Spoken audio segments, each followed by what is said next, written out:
To put this recipe together, I already knew from the beginning I wouldn't be able to recreate a poached egg in vegan form. What I decided to do was make little egg soufflés with a just egg substitute. And this is what's going to be on our Eggs Benedict.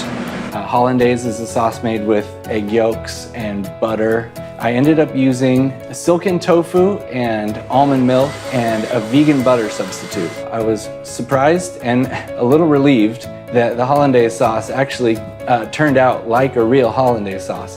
The ham we used for the Eggs Benedict was a tofurkey ham-style roast with a beer glaze from a brewery in Portland. We were in the middle of a busy service when I was testing a lot of this stuff. All the cooks got to taste that ham-style roast. They loved it. They were all impressed with it. I was impressed with it, and I thought it would be just the perfect thing to use on a vegan Eggs Benedict. Hey Kelly, how are those eggs looking? Are they jiggling at all in there? All right.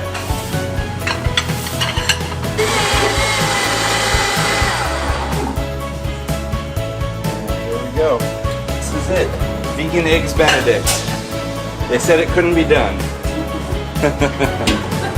So look at that, how that hollandaise sausage is sitting right on top there. That's what you want. Black salt went into the hollandaise sauce, and it has something in it that will mimic the smell and flavor of real eggs to give you the full experience of the Eggs Benedict.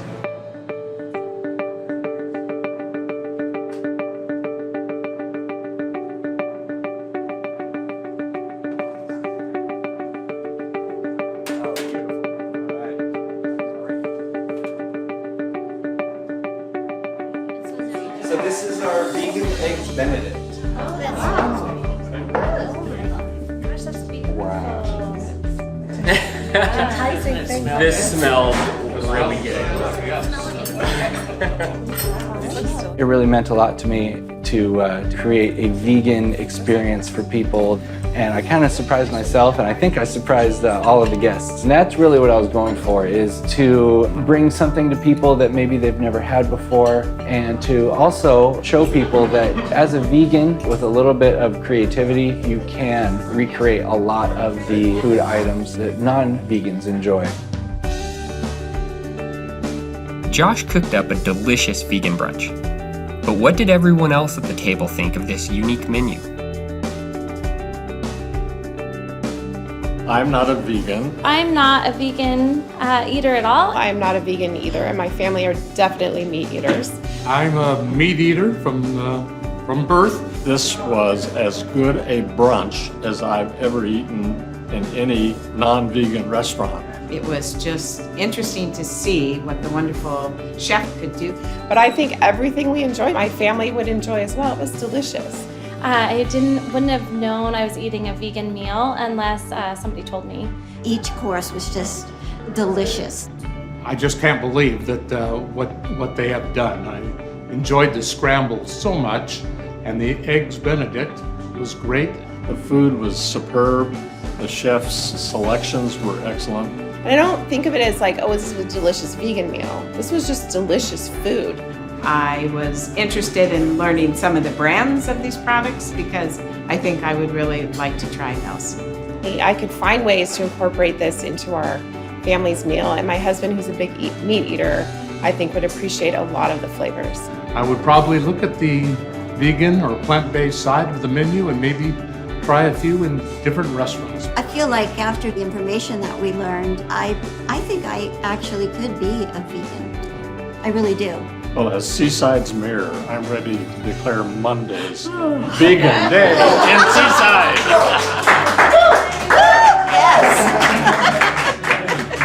Mr. Mayor, thank you for that. That is spectacular. Thank you all. It was wonderful. Thank you. The past 2 days have been incredible. Seaside, Oregon offered up hospitality, adventure, and vegan food that blew me away. What a great place to visit. I hope you join me as I travel the world asking chefs to cook vegan for me. See you next time.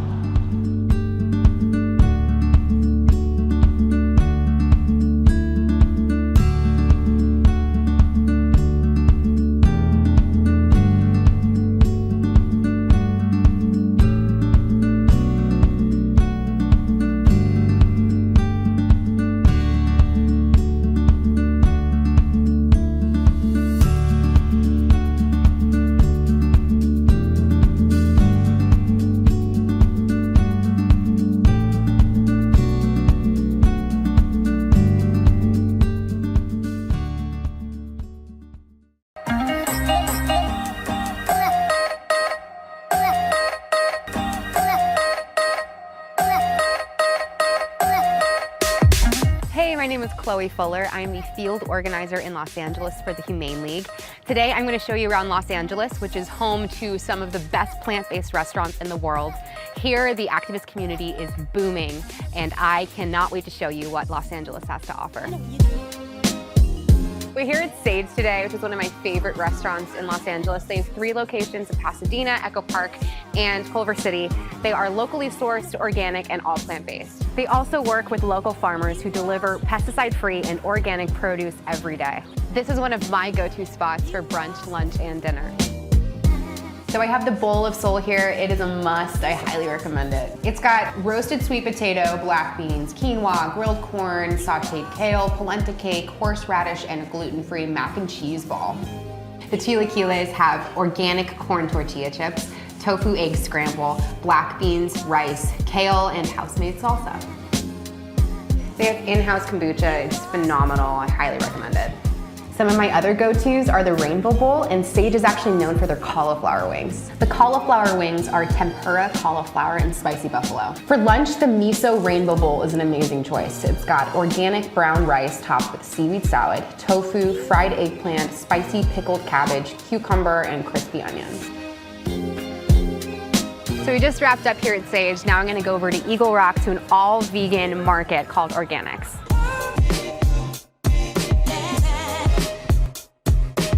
We just had an amazing brunch at Sage, but now I want to pick up some groceries for a volunteer event that we're hosting. So we came to ORGANIX here in Eagle Rock. It's an all-vegan market and deli. They have burgers and burritos and tacos and so much more. It's amazing, and it's one of my favorite places in Los Angeles. So Los Angeles has a ton of amazing vegan restaurants. It's an incredible place to come eat if you are veg. But it's also home to an incredible activist community. It's thriving here, and it's been such an honor to be a part of this community over the last few years, and to be able to put this passion that I have into working professionally in this incredible movement. One of my favorite things that I do is I help to steward the development of local activists, people that want to become leaders in this community and leaders in the movement. I help facilitate an internship program with students. I give talks on local campuses, universities, and high schools, teaching students about the horrors of factory farming and the realities of industrial agriculture today. Additionally, last year, we worked a lot on Proposition 12, getting that on the ballot and getting it passed. And it is the strongest and farthest reaching law protecting animals in the history of the world. And that's why I love doing what I do here in Los Angeles.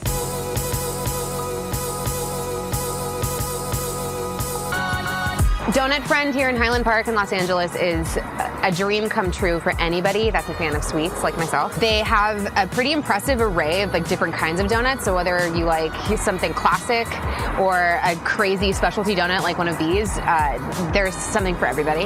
And I think it's non-negotiable. If you're making a trip to LA, you have to come visit Donut Friend. Their entirely vegan menu consists of drool-worthy vegan donuts. Today I got the Youth Brulee. It's a bullseye donut filled with Bavarian cream and topped with bruleed sugar. I don't know where else you'd get a creme brulee donut.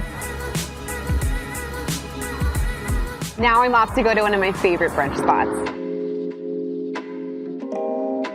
Hey there, we're now outside of Kitchen Mouse here in Highland Park, my neighborhood, and it's one of my favorite restaurants in Los Angeles. They have an amazing market next door called Topo as well. We're about to head inside and talk to Erica Daking, the owner and founder of Kitchen Mouse. Here they're known for their amazing vegan options, delicious healthy food, and I can't wait to show you. So we're here at Kitchen Mouse in Highland Park with owner Erica Daking. Can you tell us a little bit about your vegan options? It's such an incredible place to come eat if you're veg. So when I opened Kitchen Mouse, we were getting a lot of requests for vegan food, gluten-free food, dairy-free food.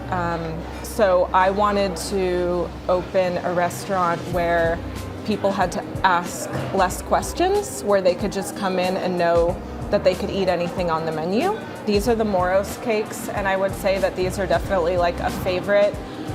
It was sort of our answer to a deconstructed veggie burger. The breakfast tacos you can get with eggs or tofu, and those are right up there. Our general manager, Rachel, this was her idea to do this, and we whipped these up together. They're just our house pancakes, and we developed a cinnamon sugar butter, and they're really good. That butter is unbelievable. We wanted to offer a quicker and more accessible option to our food and our flavors for people who weren't looking to sit down and eat a meal but wanted to bring something home, sit at their desk and eat it. And also it gave us an opportunity to sort of have fun and fill this place with cute, colorful things and create more of an experience for our customers. It's one of my favorite places in Los Angeles. And Thank you. Thank you so much for sharing it with all of us. Of course, thank you. It was such a treat to talk to Erica here at Kitchen Mouse, learn more about their story and taste some of their incredible dishes. Now we're gonna head over to downtown LA and experience some of my favorite pizza.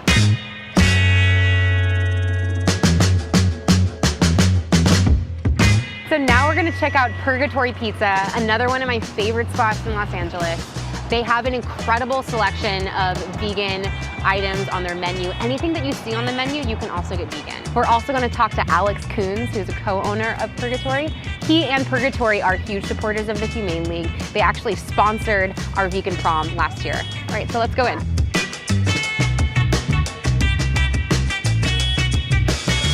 Has it impacted your business positively to introduce more vegan options?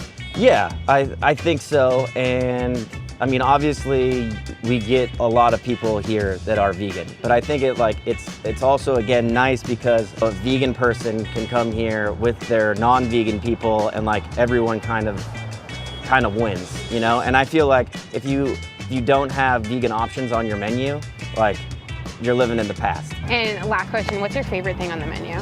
My favorite thing on the menu, the JoJo's. The fried JoJo's.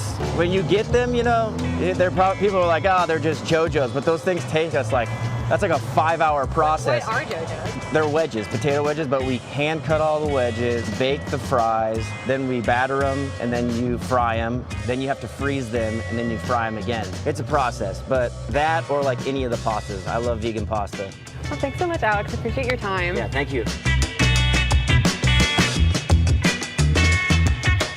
These are phenomenal. I can see what he was talking about earlier, how they take so long to prepare them. These are really a must-have if you come here. So that was amazing. I'm feeling really good. Now I'm gonna head over and hang out with some of our incredible volunteers who make the Humane League's programs and campaigns possible. We just came from Purgatory Pizza, and now we're here at Pollution Studios. We're about to have a Humane League photo shoot, and some of our very important, effective, and incredibly special to me volunteers have come today to participate. The Humane League is such an effective organization because of our volunteers. We wouldn't be able to win the campaigns that we win or have such a far reach without their hard work and passion. The activist community here in Los Angeles is what makes my work worthwhile. Whether there's a volunteer that can commit 30 minutes of work a week or 30 hours of work a week, we find a place for them in our community, and we all work together to create change for animals. So I'm here right now. Today, it's time to get to the heart of it, to reimagine the future for the animals. Because 130 billion animals all around the world are suffering right now on factory farms. This cannot continue. Too many lives are in peril. Today, we're taking an emboldened stand with a mission that is stronger than ever. We exist to end the abuse of animals raised for food. This mission is symbolized by our mended heart, representing the broken factory farming system being repaired through our compassionate strength and our relentless work. But we can't do it alone. It's going to take you, all of us, together to truly break down the walls of factory farming, to end the abuse of animals raised for food. It's time to rise up, To disrupt, to inspire, to create change, to be the change, to advocate for those who can't, to end the apathy and turn to empathy. for animals who suffer abuse every day on factory farms. We persist. We win. We take a stand. We are the Humane League. We are for the the animals. animals.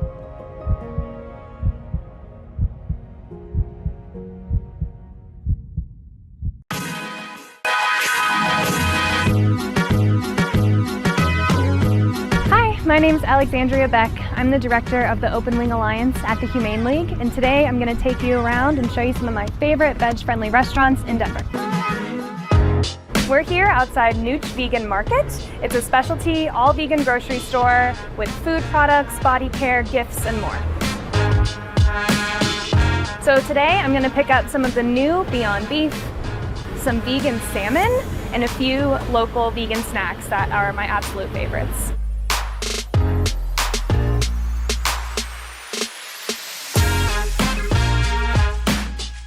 All right, I got all my stuff. Now I'm gonna go ahead to meet one of my amazing coworkers at one of my favorite cafes for some breakfast and sweets.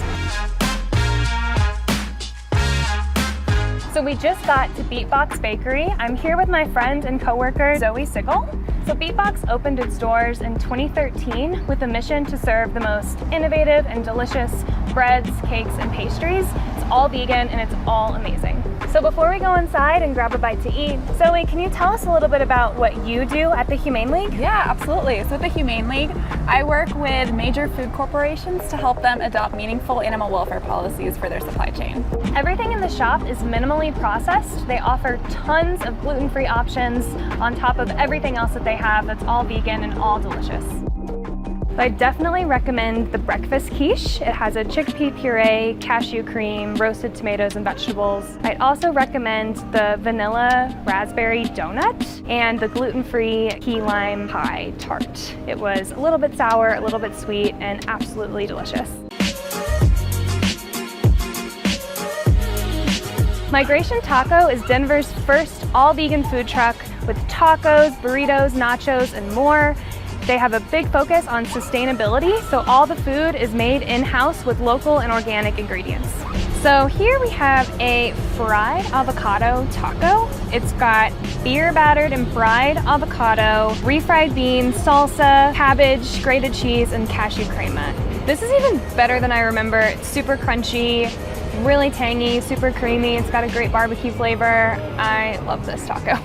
This epic taco that I'm holding is called the Barbecue Party. It's my favorite taco. You cannot find anything like this anywhere else in Denver. It's got mac and cheese, collard greens, fried seitan wings, French fried onions, coleslaw. If you ever see Migration Taco, this is a must-have. You've got to try this taco. So I just came from an epic lunch at Migration Taco, but I want to take a second to talk a little bit about the great work that we're doing through the Open Wing Alliance. So the Open Wing Alliance is a global coalition of over 60 animal protection organizations united in a common goal: to end the abuse of chickens worldwide. And the first step toward achieving that ambitious goal is eradicating battery cages from the planet.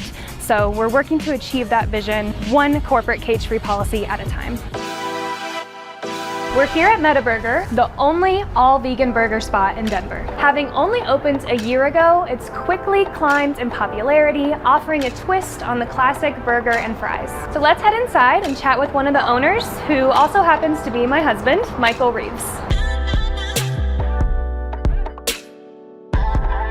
So what have some of the reactions been from customers who come and try Metaburger? Well, everybody likes it, but my favorite reactions are people who don't realize that it's vegan. They don't realize everything's plant-based, so they come in, they order their burger and fries, they sit down, and then maybe someone else comes in and asks us about it, and then they overhear us at the counter saying, you know, yeah, everything's plant-based, and then they come up and they're ranting and raving about how they couldn't believe that it wasn't vegan. You know, it tastes just like me, and they loved it, and those are the reactions that really mean the most to me. So if someone's never been to Metaburger, what would you recommend that they order? Well, I gotta go with three things.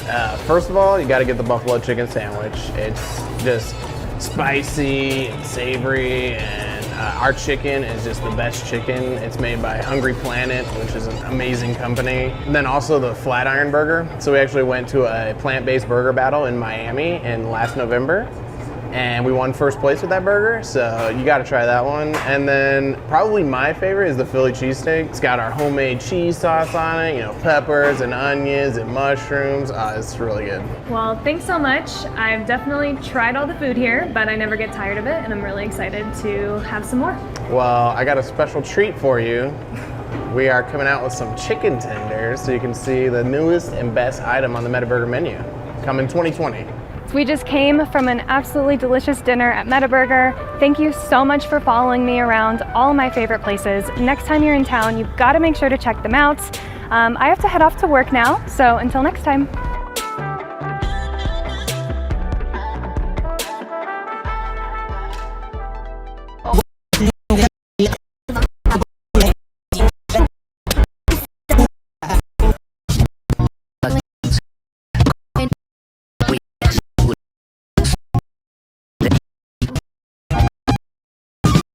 For the holidays.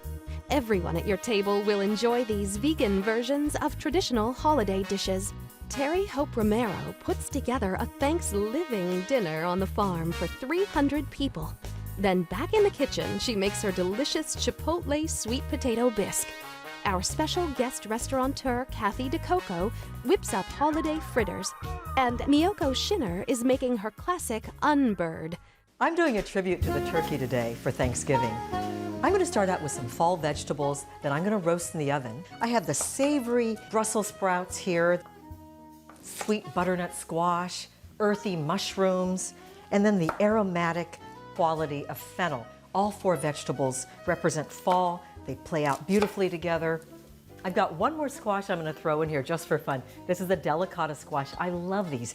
Now what's wonderful about this squash is you don't even need to bother to peel it. You just take the seeds out and then you can slice it up. I love roasting vegetables. It brings out all that sweetness, caramelizes them, and now all we're going to do is season them with a little bit of salt and pepper and olive oil.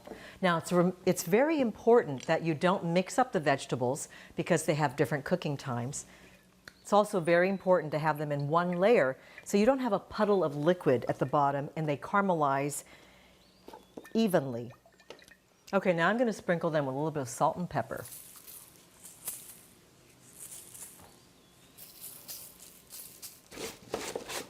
You notice that I didn't bother to mix this up in a bowl. I just do it right on the pan. It makes the whole job much easier. And then we're going to get them in a 450-degree oven for about 20 to 30 minutes, depending on the veggies. Shallots are milder than onions, which is why I'm using them, because I want them to complement the sweetness of the roasted vegetables, not overpower them. Oh, they're cooking up beautifully. We're going to add a good dose of white wine, about 1.5 cups. And now we're going to turn the heat up high and we're going to let it bubble away until it's reduced by almost 2/3. So that's going to take about, 5 or 10 minutes. In the meantime, I'm going to start on my cashew cream. You can have all that rich, intense flavor of heavy cream without the cholesterol or saturated fat by using raw cashews. I've got raw cashews here and I'm going to take about 1/2 cup or so. Put them right into my blender, and I'm going to get 1.5 cups of water. It's a 3-to-1 ratio of water to cashews, so you can make this in any quantity. Just be sure that you use raw cashews. Now what happens here is that when I blend this, the cashews are going to whip up into this creamy, white, smooth consistency that can substitute for heavy cream in any of the dishes that you like. Turn this on.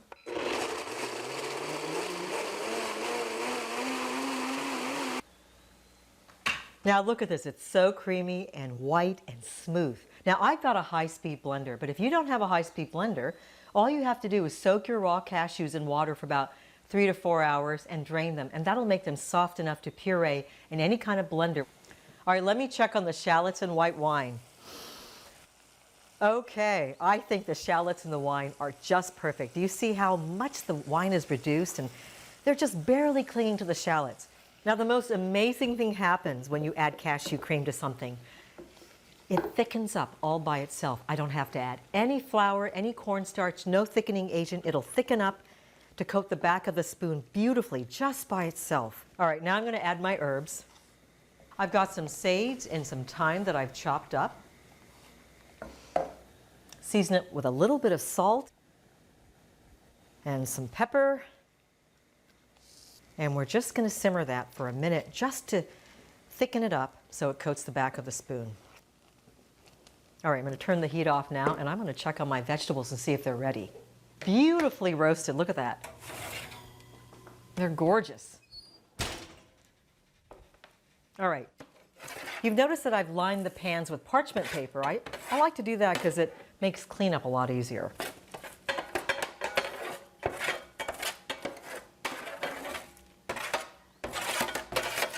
Now that I got my vegetables in here, I'm ready to add the white wine sauce. Oh, this is going to be so delicious. Those earthy fall flavors enhanced by the sophisticated white wine sauce. Let's just toss that in there. Okay, now this is where the fun really begins. I'm going to take these wonderful vegetables and shape them into one of my favorite Thanksgiving friends, the unbird. I'm going to do that with phyllo dough. This takes the fussiness out of phyllo. Just some canola oil spray. You just go like that, and that layer is done. Now it's important to spray between every leaf in order so that the phyllo dough becomes flaky and puffs up rather than becoming doughy and sticking together. This is for the body of the bird, and I'm going to need about 6 or 7 layers. Okay, we're going to put them right in the center of the phyllo. Oh, I can already smell the shallots and the herbs, the white wine, the sweet caramelization of the veggies. Oh, it's going to be delicious. All right, now what I want to do is pile them up as high as I can. This is going to be the body of my friend, the unbird. Speaking of unbirds, we've got real birds, lots of birds around here. Some wild turkeys that are roaming the hillsides around here. And they are such characters. I absolutely adore them. So sometimes they land on the roof here. They make such a ruckus. They're running around an entire flock. Kind of sounds like Santa and his reindeer. All right, now I'm going to wrap the phyllo around here like this.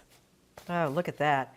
And what I'm going to do is tuck the phyllo in on one end, just like that. Close that end up. That's going to be for my tail.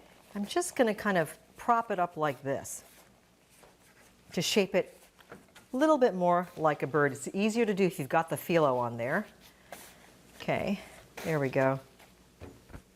And you want to make sure you spray the outside as well so it gets nice and brown and crispy and flaky. Okay, now I'm going to put this in the oven at 375 degrees for about 30 to 40 minutes until it's crispy and brown and beautifully golden. In the meantime, we're going to cut some wings and some tail feathers.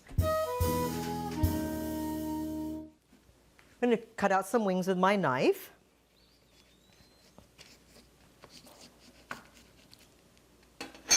Just something like this. And once again, we have to make sure that we spray between each layer. And the reason we're doing this separately is because the wings and the tail feathers are going to cook up much faster than the entire body of the bird. And if you want, you don't have to. You can just sort of snip, snip, snip like this.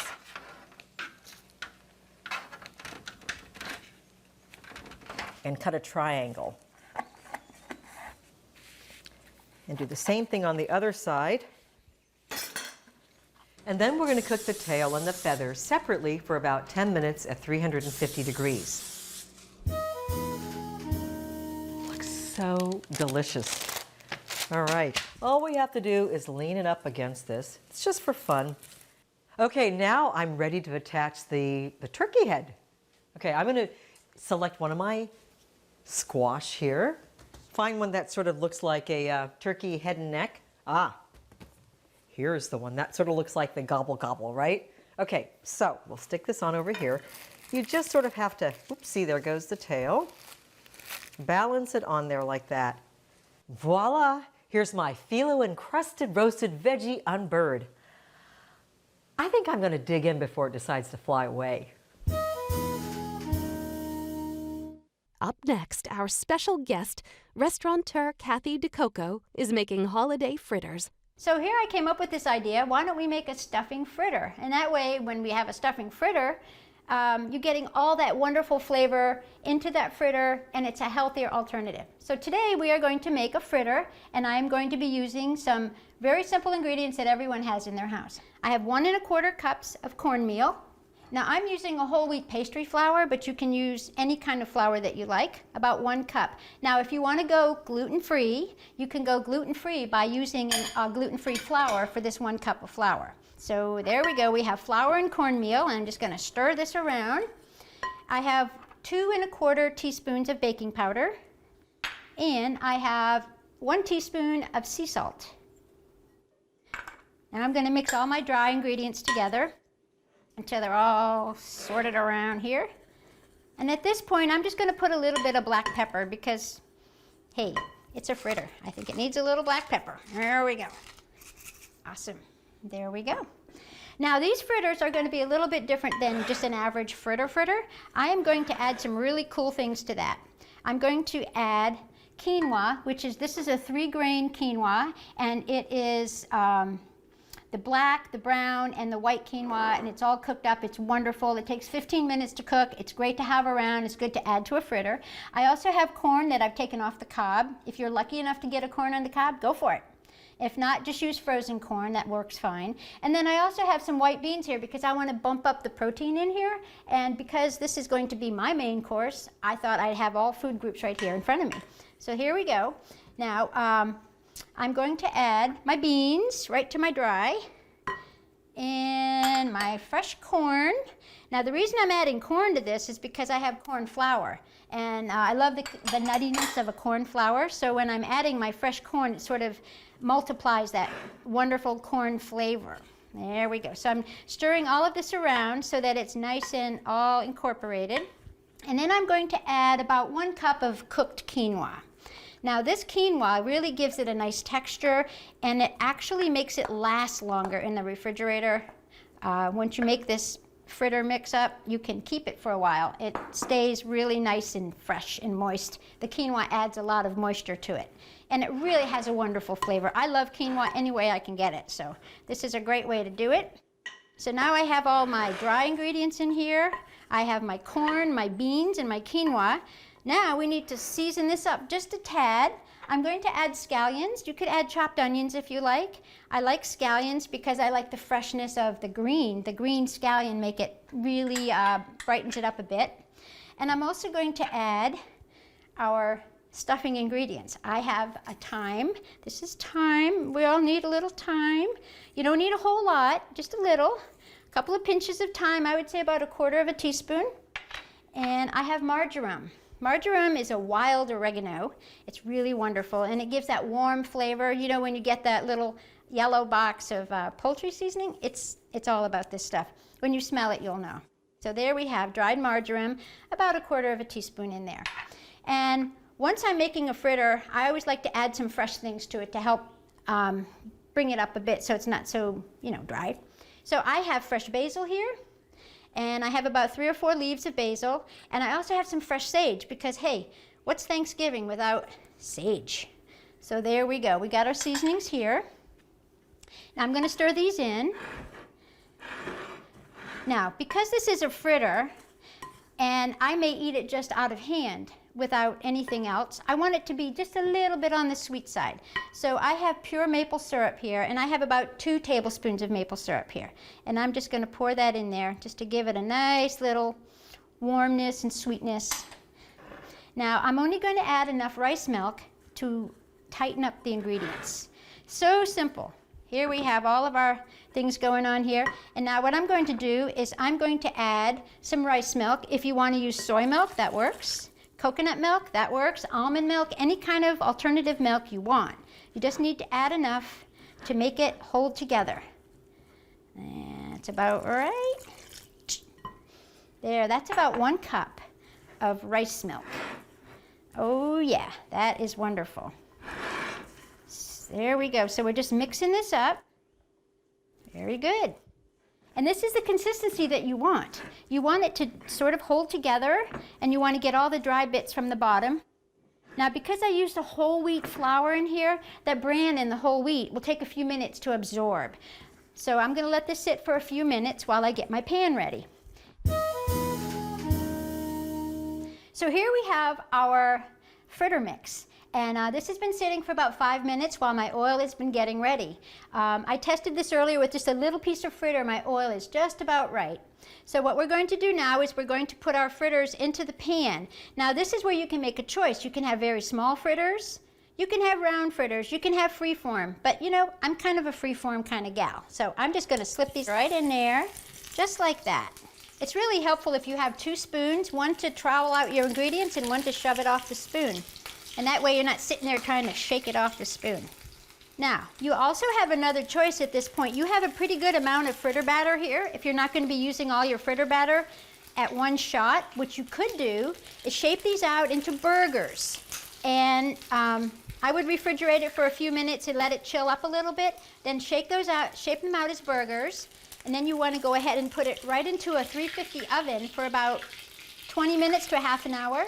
What's going to happen is you're going to cook off the baking powder and all of the ingredients in it, and it's going to allow you to take them out of the oven, cool them off, and put them in a Ziploc bag. And when you put them in a Ziploc bag and throw them in your freezer, by golly, you've got lunch.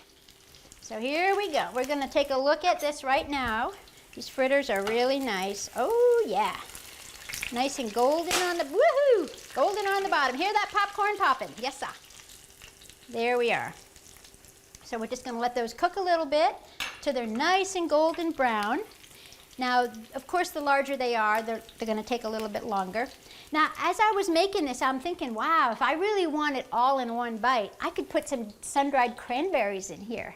So when you're eating it, you got it all going on. So here's our little Thanksgiving, our nod to Thanksgiving dinner right here, stuffing fritters. Alrighty.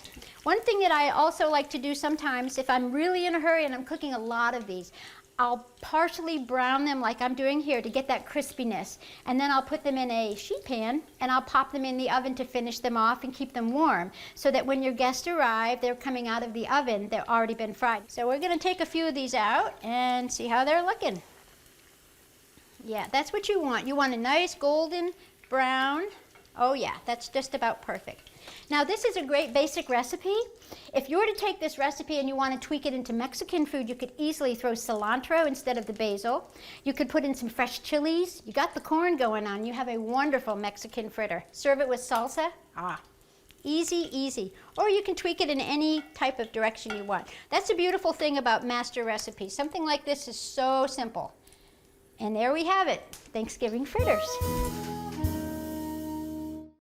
Up next, Terry cooks for a crowd and shows you how to make a new vegan crowd pleaser for your own holidays. We are here at the Woodstock Farm Animal Sanctuary for Thanksgiving.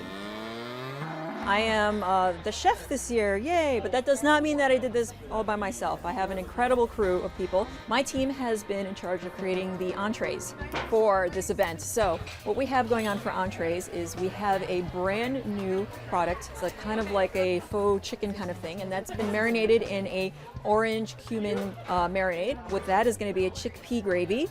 And we have a gorgeous stuffing that's made out of cornbread that has a vegan chorizo in it, and kind of like a roasted corn and kind of like a green pepper sofrito mix going on in there with lots of cumin.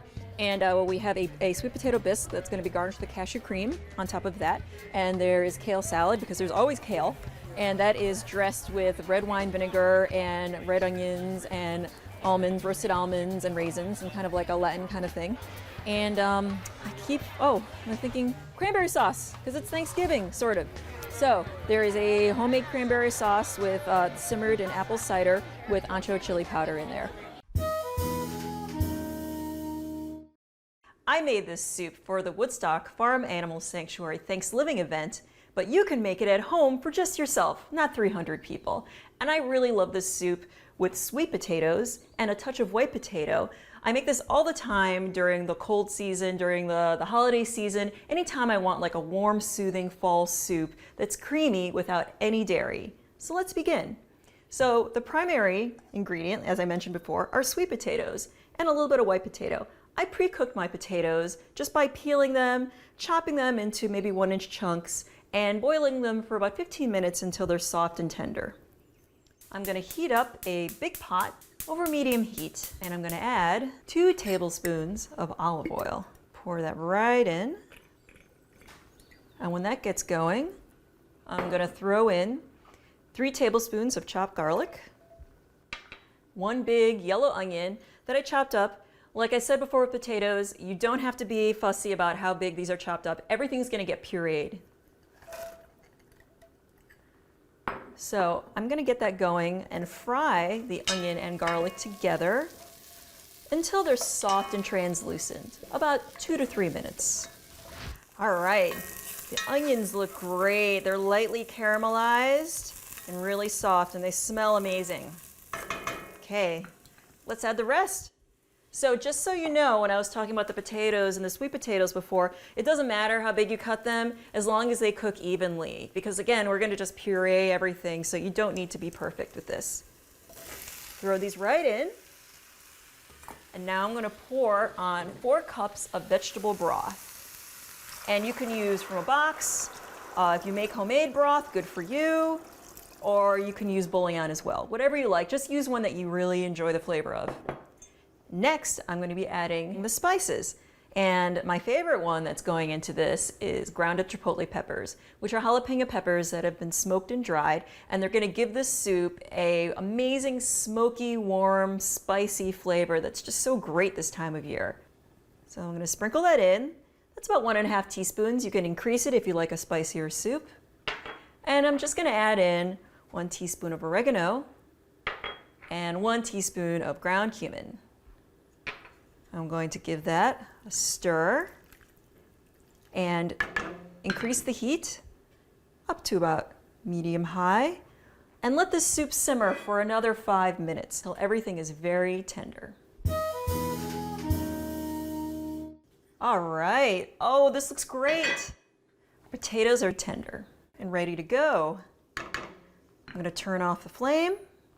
And I'm going to bring out my immersion blender. This is really the best way to make a creamy soup. You don't want to be ladling a hot soup into a blender and then put it back. One of these beauties will just, make this so easy and fast. I wish you guys could smell this. It smells incredible. It smells like fall on the farm.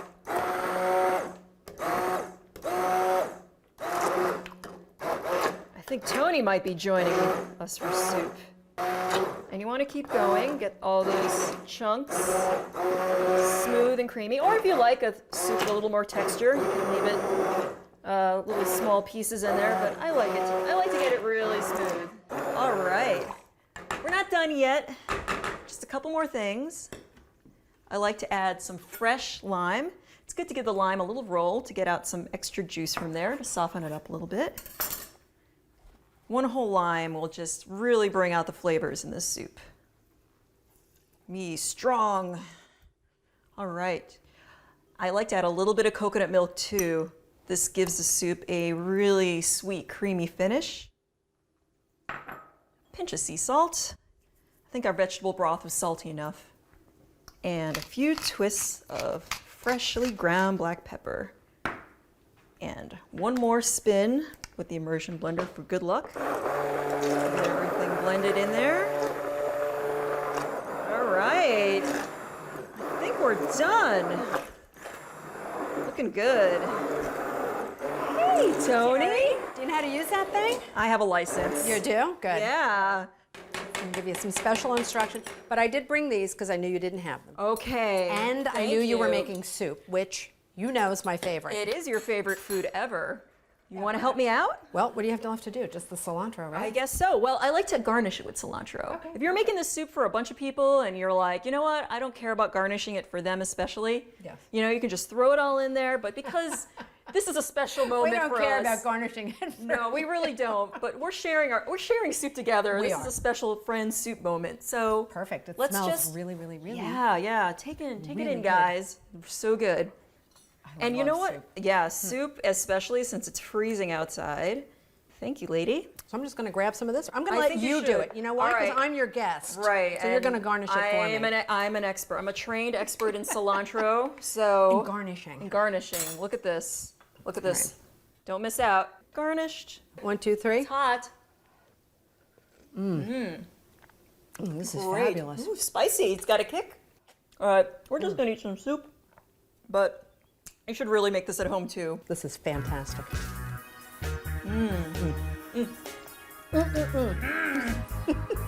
Yummy.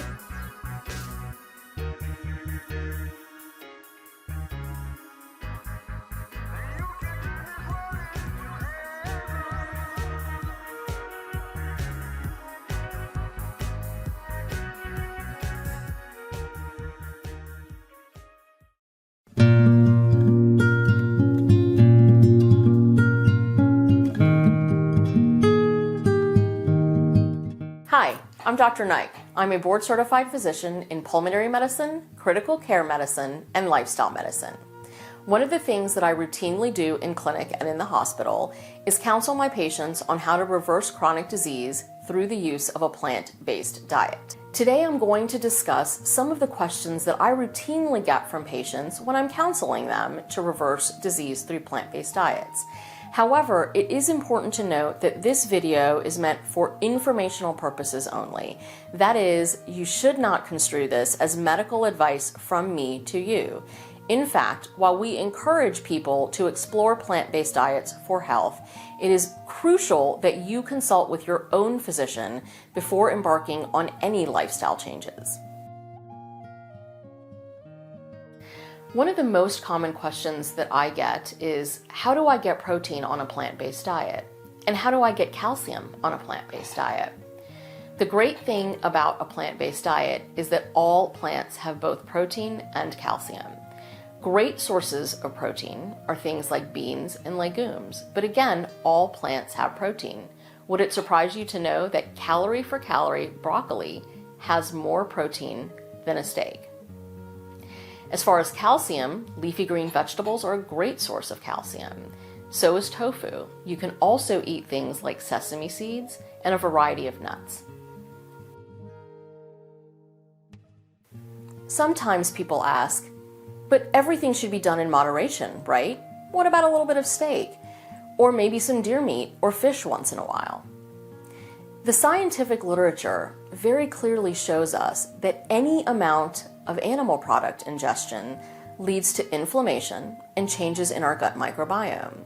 The long-term consequences of this are increased rates of heart disease, stroke, and even some cancers. But it's in my genes. You've probably heard that, right? The reality is, while many diseases do have a genetic component, for example, cancers, heart disease, and diabetes often run in families, we also know that bad habits tend to run in families as well. We know from the scientific literature that the best way to dramatically decrease the chance that you will ever suffer from a disease that runs in your family is a whole foods plant-based diet. You've probably heard that vegans have to take a lot of supplements, and how can that possibly be healthy? The reality is, for most people eating a healthy, whole foods plant-based diet that involves a wide variety of fruits, vegetables, grains, and legumes, the major supplement that we take is a B12. The reason for this is not because B12 comes from animals. B12 actually comes from bacteria in the dirt, and since we all wash our vegetables really well, we do need to supplement B12.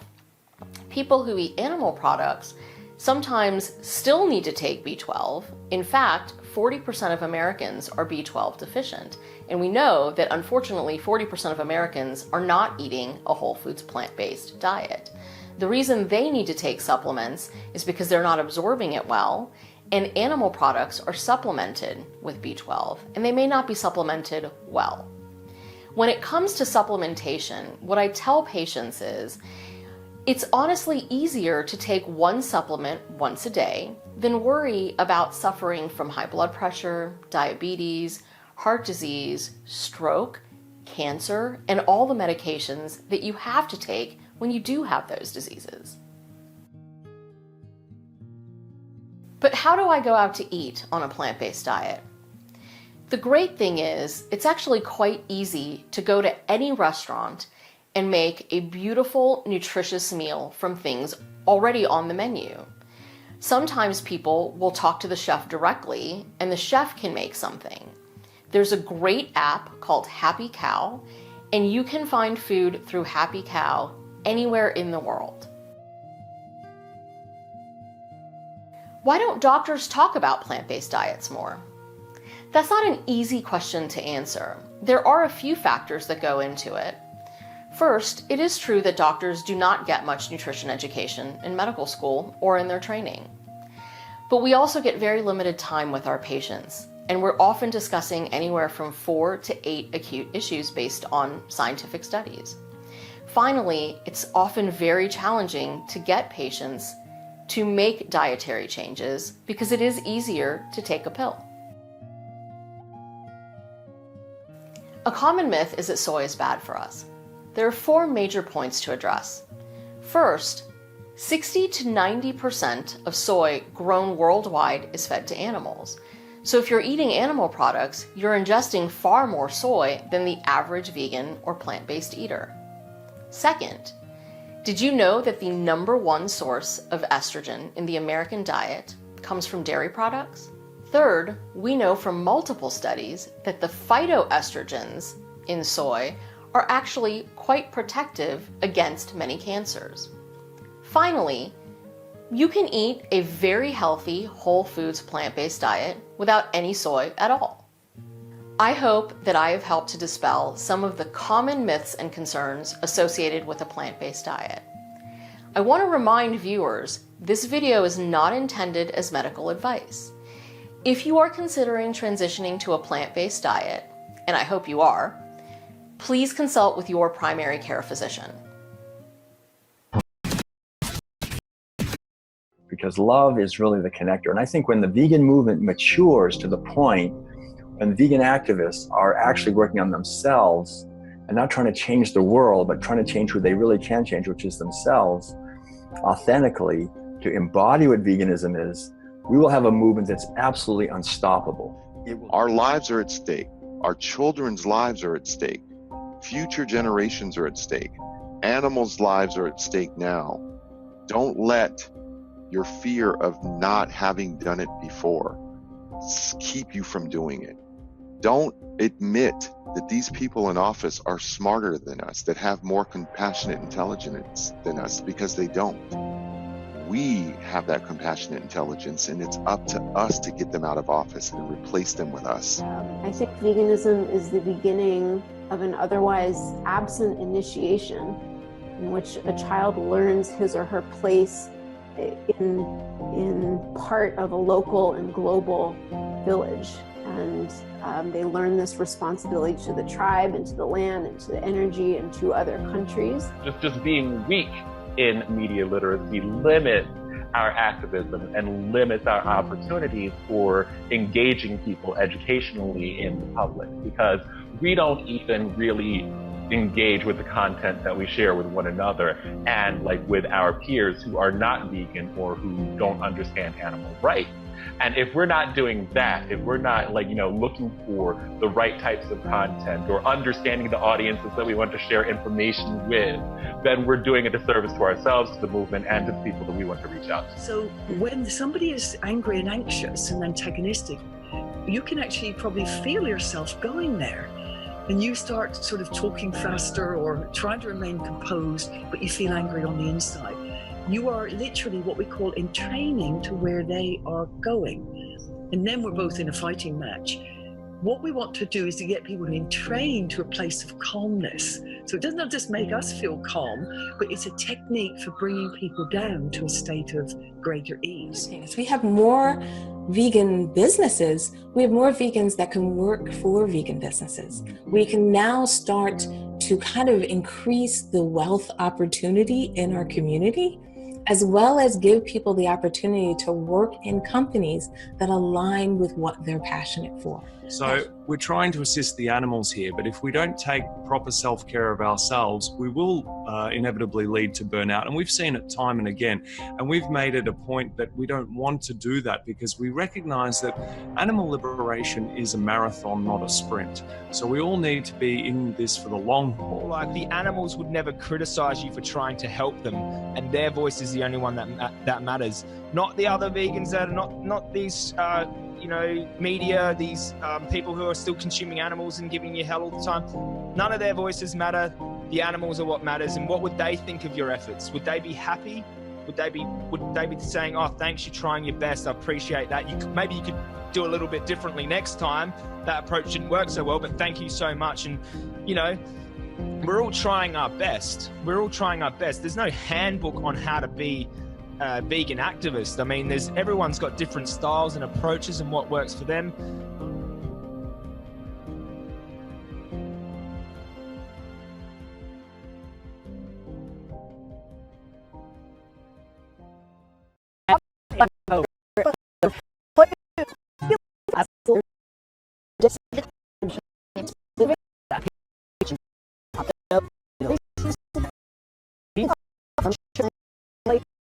Use